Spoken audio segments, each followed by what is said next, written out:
Isang mapagpalang araw po sa ating lahat.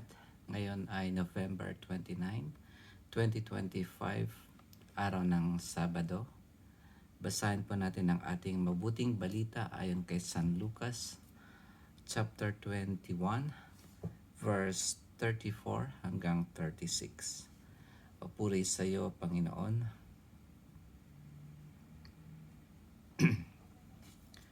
Mag-ingat kayo na huwag magumon sa katakawan at paglalasing at mabuhos ang inyong isip sa mga intindihin sa buhay na ito. Baka abutan kayo ng araw na yaon na hindi handa. Sapagkat darating iyon nang hindi inaasahan ng tao sa buong daigdig. Kaya't maging handa kayo sa lahat ng oras. Lagi ninyong idalangin na magkaroon kayo ng lakas upang makaligtas sa lahat ng mangyayaring ito at makaharap sa anak ng tao.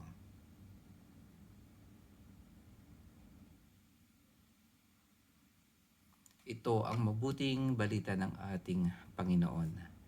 Pinupuri ka namin, Panginoong Hesukristo. Ang atin pong mabuting balita na nabasa ngayon ay tungkol sa pag-iingat. Ang mensahe po sa atin ay mag-ingat tayo.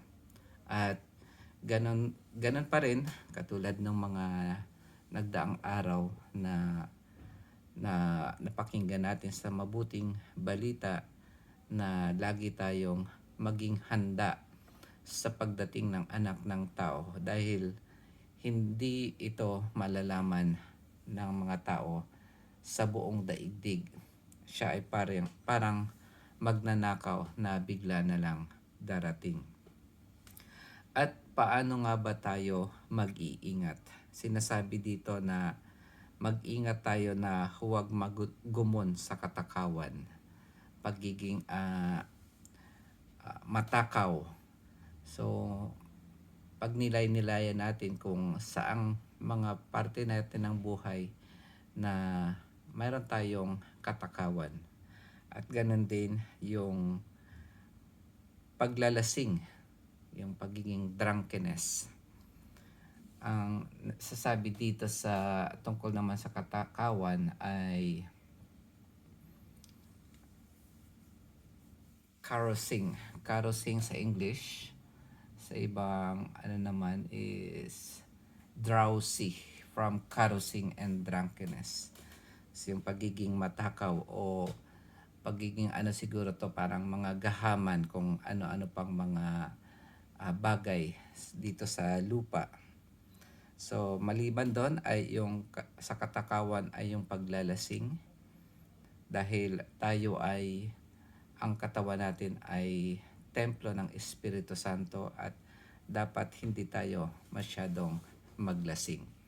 Okay lang naman yung uminom pero moderate lang at dapat ay kapag nakainom tayo ay nasa tamang pag-iisip pa rin tayo. Kasi kapag masyado na tayong lasing, kung minsan ang nagkokontrol na sa ating pag-iisip, sa ating mga ginagawa ay ang espiritu na ng alak. At dito rin ay mag-ingat na mabuhos ang inyong isip sa mga intindihin sa buhay na ito. Siguro sa panahon ng ating Panginoon, ang mga intindihan sa buhay ng mga tao noon ay tungkol sa mga pagbabayad ng buwis sa mga Romans. Sa ating ngayong buhay ay napakaraming intindihin sa buhay. Kung dati ang ating mga magulang ay abala sa mga pagbubukid o kaya sa mga paghahanap buhay, ngayon tayo ay ganon din naman, busy tayo sa trabaho. Pero maliban doon, meron pang mga social media na yung mga Facebook na minsan walang tigil tayong nagbabrowse sa Facebook na parang walang katapusan. Ganon din yung mga games, ganon din yung mga TV o kaya movies o mga episodes sa Netflix, Amazon Prime, napakarami ng intindihin natin sa buhay. At iisa lang naman ang mensahe ng ating Panginoon na kahit maging busy tayo sa mga bagay na ito, huwag nating kalimutan na darating ang Panginoon. Lalong-lalo na ngayong parating ang Pasko. Ito ay hindi lamang para maging maganda ang ating pakiramdam o kaya dahil magkakaroon tayo ng 13th month pay, kundi ito yung araw na pinapaalala sa atin na minsan ay pumunta dito ang ating Panginoong Jesus, ipinanganak siya at nagkaroon siya ng mission na tubusin tayo sa lahat ng ating mga kasalanan. Iyon yung pinaka dapat na alalahanin natin sa itong parating na Pasko. At sabi nga rito, lagi ninyong idalangin na magkaroon kayo ng lakas upang makaligtas sa lahat ng mangyayaring ito. So, doon sa mga pangyayari, yung mga palatandaan na yon at yung mga kung ano-ano pang mga kakilakilabot na mangyayari sa pagdating ng ating Panginoon ay dapat tayong manalangin ngayon pa lang hanggang sa pagdating na yon, nabigyan tayo ng lakas ng loob na harapin yung mga bagay na iyon.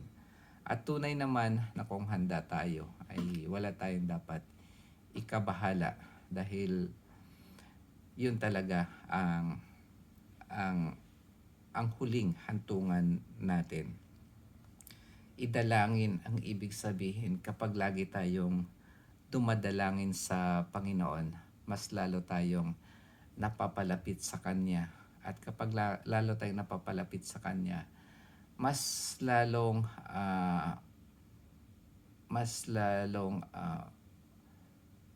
yung pagmamahal natin sa Kanya ay mas lalong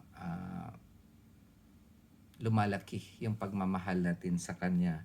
At at itong yung buhay natin dito sa mundo ay secondary na lamang at yung mga alalahanin sa buhay ay hindi na natin masyadong iniintindi.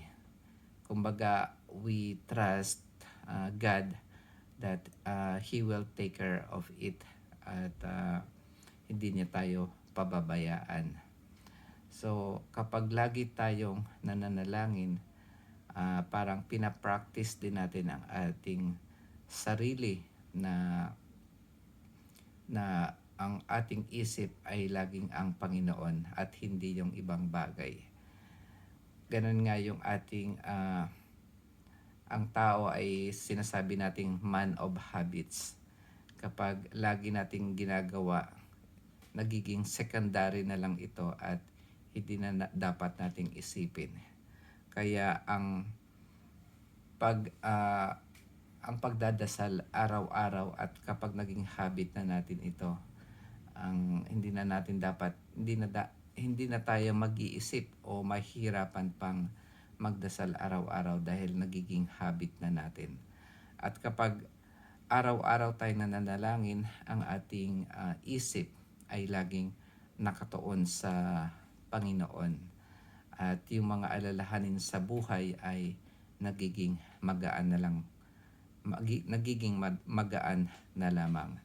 Dahil nandun ang ating pananampalataya, ang ating pananalig sa Panginoon, mas lalong lumalakas at yung mga alalahanin sa buhay ay mga masasabi nating lumiliit na lang ito sa ating paningin at magaan natin itong dalhin sa buhay.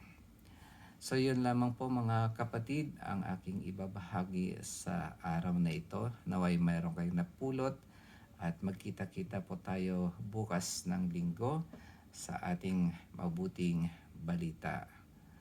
Yun lamang po. Maraming salamat at pagpalain tayo lagi ng ating Panginoon.